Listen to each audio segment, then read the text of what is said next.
ऐसा कहेंगे। जीव प्रदेश और कर्मों का एक मेघ हो जाना दूध और पानी की तरह, उसको कहेंगे बंध। आश्रव की क्या परिभाषा बनी? कर्मों के आत्मा में आने का नाम आश्रव, और कर्मों का आत्मा के साथ एक मेघ हो जाना बंध हो गया। ऐसी परिभाषा सीधी सीधी है। अब जिन वजहों से कर्म आते हैं उनको रोक देना, इसका नाम क्या है? संवर। आश्रव के कारणों को रोक देना। उस तो काहे से रोकेंगे? तो कैसे? व्रत से रोकेंगे, संयम से रोकेंगे, क्योंकि अविरति है और असंयम है, इसकी वजह से कर्म आते हम पहले समझ चुके हैं, कषाय है हमारी, तो इन सबको हम रोक देंगे तो कर्म आना। तो वही लिखा शम दम तें। शम का मतलब होता है, यहाँ पर क्या लिया इन्होंने, एक मिनट, नहीं तो गड़बड़ हो जाए। हाँ, शम मतलब प्रशम भाव, जिसको अपन कहते कषाय, कषाय की मंदता, उसको बोलेंगे शम है। और दम मतलब है इंद्रिय और मन को वश में करना, ये हो गया तप। तो संयम और तप, सीधी सीधी बात। अपन दूसरी अपनी चलने वाली भाषा क्या है? संयम और तपस्या के द्वारा हम कर्मों का आना रोक सकते हैं। यहाँ पर दिया है शम और दम, तो शम के मायने क्या है? कषायों का शांत होना, और दम के मायने क्या है? इंद्रिय और मन का अपने वश में कर लेना। ये शम और दम, इनके द्वारा संवर होता है। दोनों बताते जा रहे हैं ये कि कर्मों के रुकने का ना आना रुक जाए तो वो संवर है। काहे से रुकता है?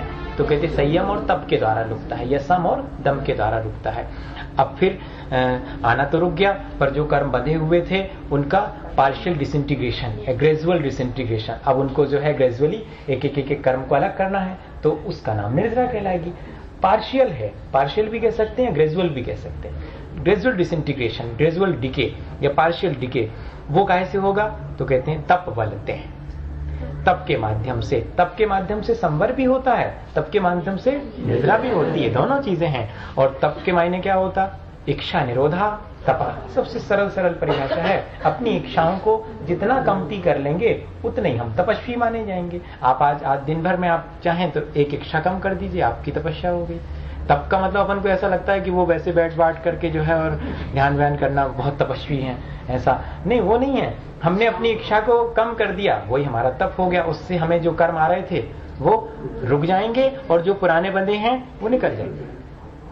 अभी मैं कल एक चीज बताना भूल गया था, कल के प्रवचन में मैं एक विचार और था उसमें कि जो कहा था ना कि भावनाओं का अगर उस पर मोहर लग गई है तो उसका फल अनंत गुना हो जाता। कहते हैं कि जो भी क्रियाएं हम करते हैं अगर बुरी भावना से कर रहे हैं तो उनका फल, बुरा फल अनंत गुना मिलेगा, लेकिन उनका जो शुभ फल है वो 0 हो जाएगा। देखो, बुरी भावना से किए गए कार्य का फल अनंत गुना, बुरा फल अनंत गुना और अच्छा फल 0। और अच्छी भावना से उसी कर्म को करें जिसको आपने बुरी भावना से करा था, उसी कर्म को अच्छी भावना से करें तो उसका फल, अच्छा फल अनंत गुना, बुरा फल 0। मैं ये बताना चाह रहा हूं यहां पर कि जैसे ही हम तपस्या करते हैं तो जो हमारे साथ बुरे कर्म बंधे हुए हैं उनकी तो होती निर्जरा, और जो बुरे कर्म आने वाले थे उनका हो गया संवर।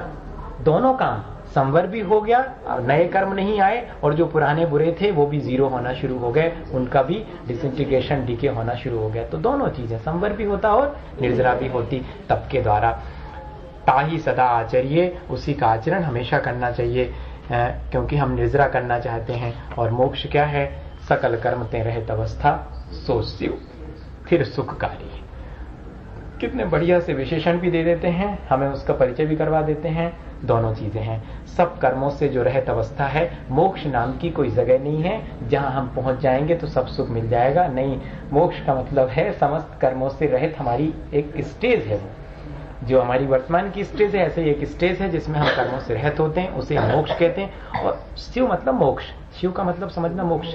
और जो कैसी है? स्थिर है, एक बार प्राप्त हो जाए तो फिर बाद में जाती नहीं, स्थिर और सुखकारी, हमेशा सुख देने वाली है।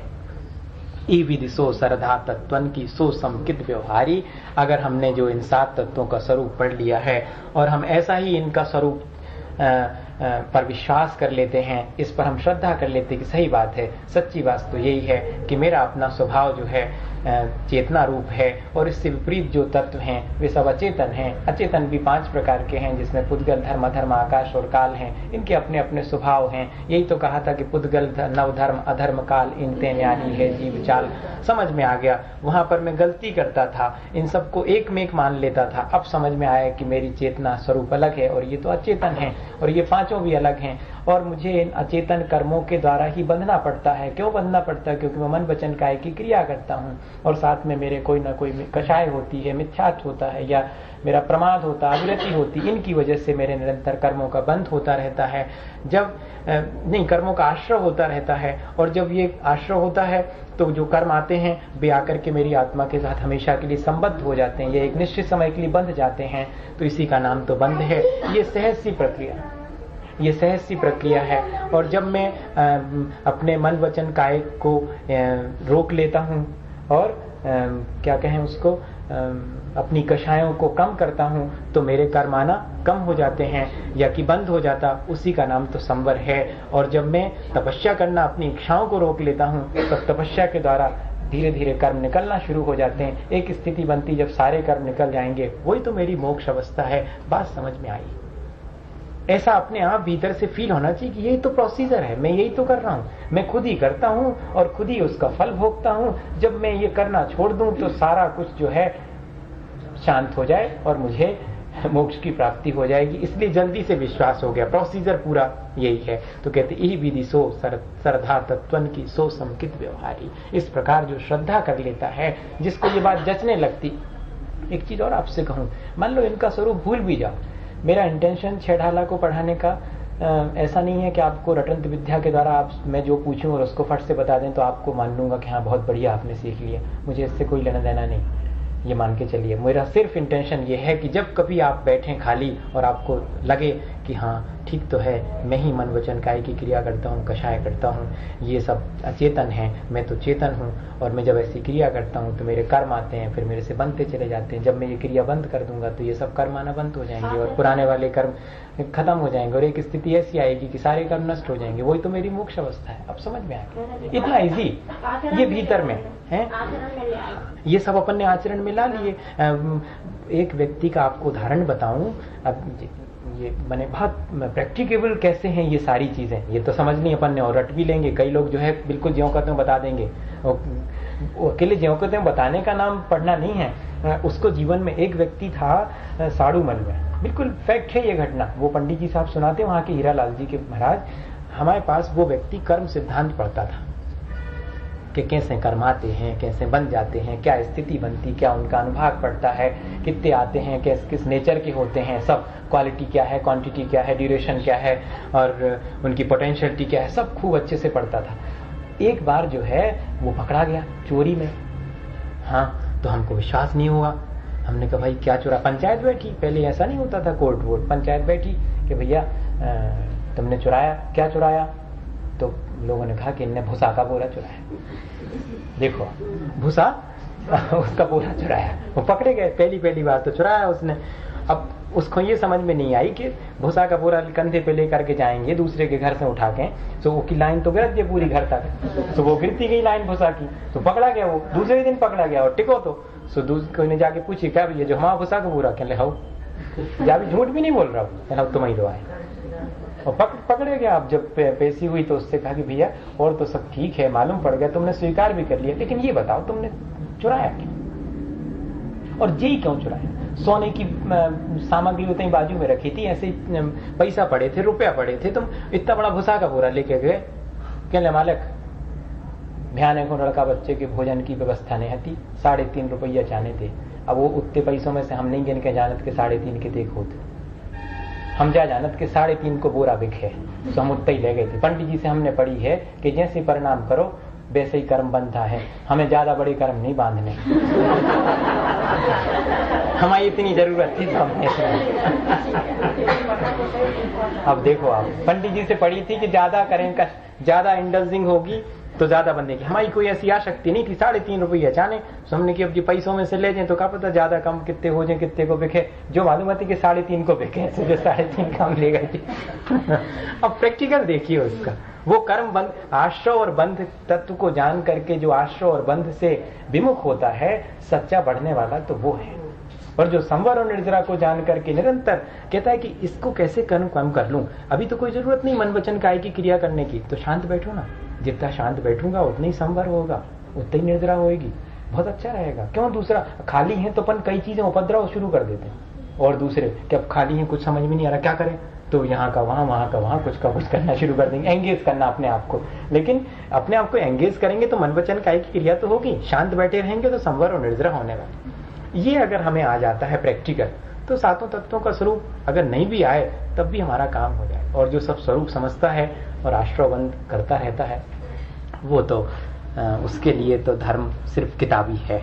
सो समकित व्यवहारी, इसको बोलते हैं व्यवहार सम्यक दृष्टि हो गया। और व्यवहार सम्यक दर्शन कारण है एक दिन हम अपनी आत्मा की रुचि, जब मैं तो सोचता हूं कि आत्मा की रुचि हुई होगी जिसको, वो ये सब करेगा। और जो ये सब कर रहा है, एक दिन अगर उसको समझ आ गई कि मुझे ये सब इसलिए करना है, क्योंकि दो तरह से कर सकता व्यक्ति, मन वचन काया की क्रियाओं को अपने स्वार्थवश भी रोक लेता है। बगला का उदाहरण अपने यहाँ बहुत आता है। बगला जो है उसका इंटेंशन ठीक नहीं है, वो मछली पकड़ने के लिए एकाग्रचित्त होता है। तो मन वचन काया की क्रिया रोकने से अकेले काम नहीं है, उसके पीछे हमारी दृष्टि क्या है, आत्मरुचि। अगर ये दोनों एक साथ हो गई कि एक तरफ मन वचन काया रोकने की क्रिया और दूसरी तरफ आत्मा की रुचि, हो गया निश्चय व्यवहार सम्यक दर्शन। दोनों एक साथ ही होते हैं, ये ध्यान रखिएगा। भीतर में जो हमारे परिणामों की निर्मलता है और बाहर में जो हमारी प्रैक्टिस है, बस यही व्यवहार और निश्चय है। वो कह रहे हैं कि इस प्रकार की जो श्रद्धा है वो तो व्यवहार है, और इसके माध्यम से जो मैं अपने आत्मा में रुचि लूंगा वो निश्चय है। देव जिनेन्द्र गुरु परिग्रह बिन धर्म दया जुत सारो, ये हुमान समकित को कारण अष्ट अंग जुत धारो। अब ये 7 तत्वों के श्रद्धान को तो सम्यक दर्शन कह रहे हैं, लेकिन और भी बता रहे हैं कि अकेले 7 तत्वों का श्रद्धान किससे होगा। आत्मा में रुचि तो 7 तत्वों की श्रद्धान से होगी, और 7 तत्वों का श्रद्धान किससे होगा। कारण का कारण क्या है, कहते जब तक सच्चे देव गुरु शास्त्र के सानिध्य में नहीं बैठोगे तब तक 7 तत्वों की तो अकल नहीं आने वाली आपको, ना उनका श्रद्धान होने वाला। तो देखो कैसे क्रम से बता रहे हैं। पहले बताया आत्मरुचि, फिर वो आत्मरुचि कैसे होगी, तो कहते 7 तत्वों की श्रद्धा करो। अब 7 तत्वों की श्रद्धा कैसे होगी, कहते पहले सच्चे देव गुरु शास्त्र पर श्रद्धा करो, तो 7 तत्वों पर श्रद्धा होगी, 7 तत्व पर श्रद्धा होगी तो आत्मा में श्रद्धा होगी, फिर उसमें रुचि होगी। वही बताते कि देव जिनेन्द्र, अगर हमारे देव हैं तो जिनेन्द्र भगवान है। जिनेन्द्र किसे कहते हैं, वीतराग, हितोपदेशी और सर्वज्ञ, वे ही जिनेन्द्र हैं, ऐसा कहिएगा। यहाँ जिनेन्द्र से मतलब तीर्थंकर से है विशेष रूप से। और दूसरी परिभाषा भी है कि, अच्छा दूसरी परिभाषा भी है, 4:45 हो गया है, क्यों भाई 4:30 नहीं तब ठीक। तो जिन्होंने अपने इंद्रिय और मन को जीत लिया है उसे जिनेन्द्र कहते हैं। या सीधा सीधा भी जिन्होंने अपनी आत्मा पर विजय प्राप्त कर लिया, जिन्होंने अपने कर्मों पर विजय प्राप्त कर ली है, उन्हें जिनेन्द्र कहते हैं। और कर्मों पर जिन्होंने विजय प्राप्त कर ली वही तो अरहंत हैं, वही तो सिद्ध हैं, उन्हीं को अपन तीर्थंकर भी कहो तो कहो। तो एक ही परिभाषा हो गई सामान्य कि वीतराग, हितोपदेशी और सर्वज्ञ वे ही हमारे सच्चे देव हैं, उन पर श्रद्धा करना। और गुरु परिग्रह बिन, 3 शब्दों में हो गया, बल्कि परिभाषा 2 ही शब्दों में, परिग्रह बिन गुरु। अपन कहते हैं ना विषयों की आशा नहीं जिनके, बस इतने में हो गया, विषयों की आशा नहीं जिनके। साम्य भाव तो बाद में आएगा, कभी कभी साम्य भाव नहीं भी रह पाएगा, लेकिन विषयों की आशा नहीं है। हाँ नहीं, संभव है कभी कभी नहीं भी रहेगा साम्य भाव। अब साम्य भाव कई बार नहीं रहता है, ये जगह अच्छी नहीं लग रही, यहाँ पर नहीं बैठेंगे वहां बैठेंगे, ये क्या है, ये भी तो साम्य भाव नहीं है आपका। दे रहे थे नहीं, ले जो दे रहे हैं वो ले जैसा दे रहे हैं वैसा ले, आपका साम्य भाव नहीं है। अगर देखा जाए तो समता मतलब यथालब्ध है, एक्चुअली प्रक्रिया है यथालब्ध। शुरू में आचार्य जी ने करा, लेकिन और भी महाराज जी लोगों ने करा, लेकिन उसमें बहुत मुश्किल होती। यथालब्ध मतलब पानी देते जा रहे हैं तो ऐसा नहीं करेंगे, आप ही अपने आप के बस 3-4 अंजलि दे दिया, आप दूसरी चीज दो, एक बस मना नहीं करेंगे, उसमें बीमार पड़ गए थे क्योंकि अब उनने दूध देना शुरू किया, देते चले गए। जब उनको अब आचर्षी को देते ही चले जा रहे हैं दूध, तो उनको जितनी गुंजाइश थी, हिम्मत थी, उतना तो उन्हें लिया। उसके बाद बैठ गए कि अब कुछ दे ही नहीं रहे, तो खत्म, चलो। यथालब्ध के मायने ये होता कि जो देते चले जा रहे हैं, आपने चेंज नहीं किया तो ऐसा नहीं करेंगे, क्योंकि ऐसा कर देंगे तो आप दूसरी चीज करेंगे। बस खुली है, आप देते चले जाओ, फिर आप और जब तक लेना ले लिया, फिर उसके बाद तो समता। तो इसलिए नहीं, अगर आपने ऐसी कर ली वो तो आप समझदार हो तो समझ जाओ, पर जिसके समझ में नहीं आएगा वो क्या करेगा। तो मैं कह रहा हूँ कि इनने इसलिए बहुत बड़ा लक्षण न लिख के थोड़ा सा लिख दिया कि परिग्रह बिन, परिग्रह से रहित हैं। जब धर्म सागर जी महाराज के पास किसी मुनि महाराज की शिकायत लेके एक व्यक्ति पहुंचे कि महाराज तो ऐसा ऐसा करते हैं, क्या करना चाहिए महाराज को ऐसा, तो धर्म सागर जी ने अरे इतिहास भैया बहुत प्रेम से उसको बहुत खुश हुआ कि चलो पूछेंगे क्या क्या करते हैं। कहने कहा भाई कपड़ा तो नहीं, नहीं कपड़े महाराज कहाँ कपड़ा पड़ गए आप, वो भी घबरा गया एक बार। उसने तो बहुत गलती गिनाई थी। उनने बड़े धीरे से कान में से जैसे पूछा वस्त्र तो नहीं पहने, नहीं और कुछ सामान वामान तो नहीं, कहने का नहीं 2 बार तो नहीं खा, नहीं ये कई बार खाते हैं, कहते उठो करें यहाँ से हो गया, फिर हमें बाकी नहीं सुनना। हमारा बाह्य लक्षण इतने ही से पूरा हो गया, अब अंतरंग की परिणामों को क्या कह सकते हैं, किसके कैसे परिणाम।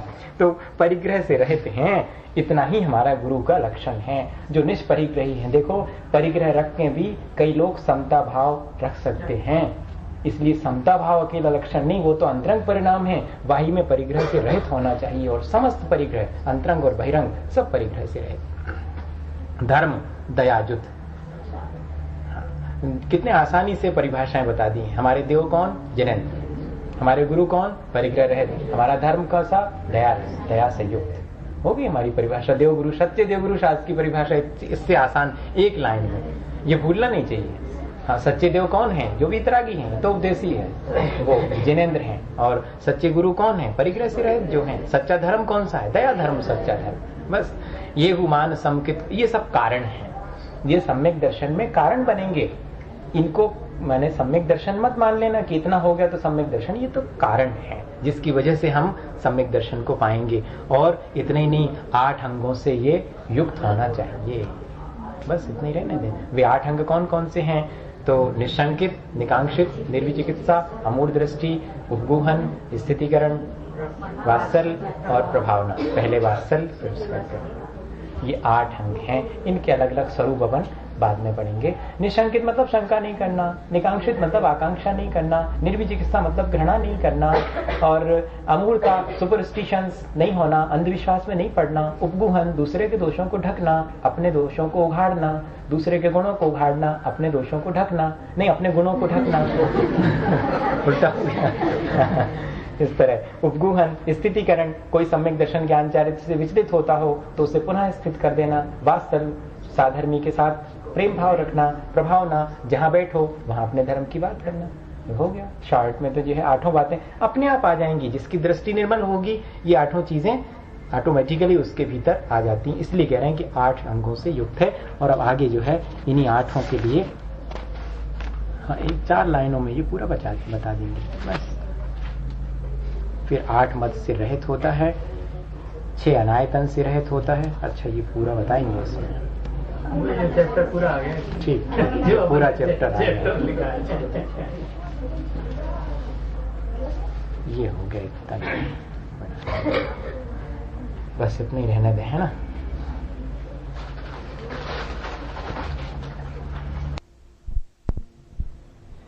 कब 30 दिसंबर का प्रवचन शुरू होता है। विज्ञानता, शिव स्वरूप, शिवकार, नमः योग समाधि।